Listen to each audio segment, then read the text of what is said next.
नमस्कार, स्वागत है सभी का फिर से आपके अपने YouTube channel government employ news में। भारतीय सेना में अनुकंपा नौकरी सरकार करने जा रही है बड़े बदलाव। जी हां दोस्तों, एक बेहद महत्वपूर्ण ताज़ा जानकारी भारतीय सेना में अनुकंपा नियुक्ति से जुड़ी हुई। तो सेना में चल रहे सुधार कार्य की कड़ी में यह पहल की जा रही है कि अब सेना में शहीदों की बहन और बेटी को भी अनुकंपा के आधार पर नौकरी मिल सकेगी। रक्षा मंत्रालय की संसदीय समिति की सिफारिश के बाद सरकार इस पर गंभीरता से विचार कर रही है। नियुक्ति को जेंडर न्यूट्रल बनाने की सिफारिश समिति ने इस तरह की नियुक्ति को लिंग भेदभाव के बिना यानी कि जेंडर न्यूट्रल बनाने की सिफारिश की थी और इसमें यह कहा गया था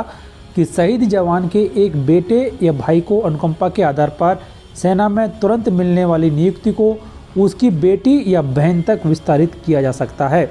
मौजूदा समय में जो नियम है उन नियमों के मुताबिक यदि जेसीओ या किसी रैंक का जवान युद्ध में शहीद होता है तो सेना तत्काल उसके एक बेटे को सेना में नियुक्ति प्रदान करती है। यदि उसकी उम्र कम है तो उसे इंतजार करना होता है, लेकिन बेटी की नियुक्ति का विकल्प अभी नहीं है।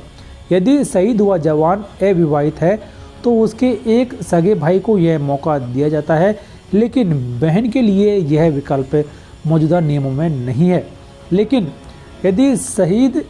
विवाहित था लेकिन कोई बच्चे उसके नहीं है या फिर लड़का नहीं है या फिर छोटा है तो भी सगे भाई को नौकरी का मौका दिया जाता था, लेकिन शर्त यह होती थी कि वह शहीद की विधवा से शादी करे। इस मुद्दे पर रक्षा मंत्रालय की संसदीय समिति ने काफ़ी विचार विमर्श के बाद हाल ही में रिपोर्ट सरकार को सौंपी है और उस रिपोर्ट में ये जिक्र किया गया है कि अब शहीद की बेटी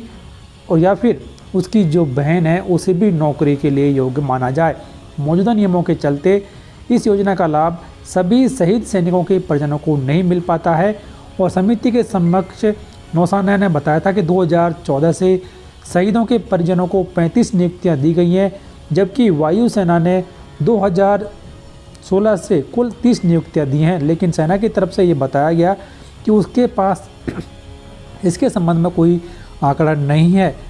तो काफ़ी महत्वपूर्ण कदम ये उठाया गया कि नियम काफ़ी पुराने हो चुके हैं, उन नियमों को बदला जाए और नियमों में एक बड़ा बदलाव करने की सिफारिश की गई है कि यदि सेना का कोई जवान जो कि अविवाहित है या फिर विवाहित है तब उसकी बेटी या फिर बहन को भी अनुकंपा नियुक्ति के लिए योग्य माना जाना चाहिए। तो संसदीय समिति के द्वारा उठाए गए इस महत्वपूर्ण कदम के बारे में आपकी राय कमेंट बॉक्स में लिखकर बताएं और आपकी जो राय है कि विवाहित या फिर अविवाहित बेटी या फिर बहन को नौकरी के लिए योग्य माना जाए या फिर नहीं माना जाए, इसके बारे में भी आपकी राय कमेंट बॉक्स में लिखकर जरूर बताएं। तो काफ़ी महत्वपूर्ण कदम होगा यदि ये बहन और बेटी को अनुकंपा में नियुक्ति के लिए योग्य माना जाए, क्योंकि इसके संबंध में सुप्रीम कोर्ट के द्वारा भी कई सारे निर्णय सुनाए जा चुके हैं। लेकिन अब सेना में भी ये बड़ा बदलाव होने जा रहा है।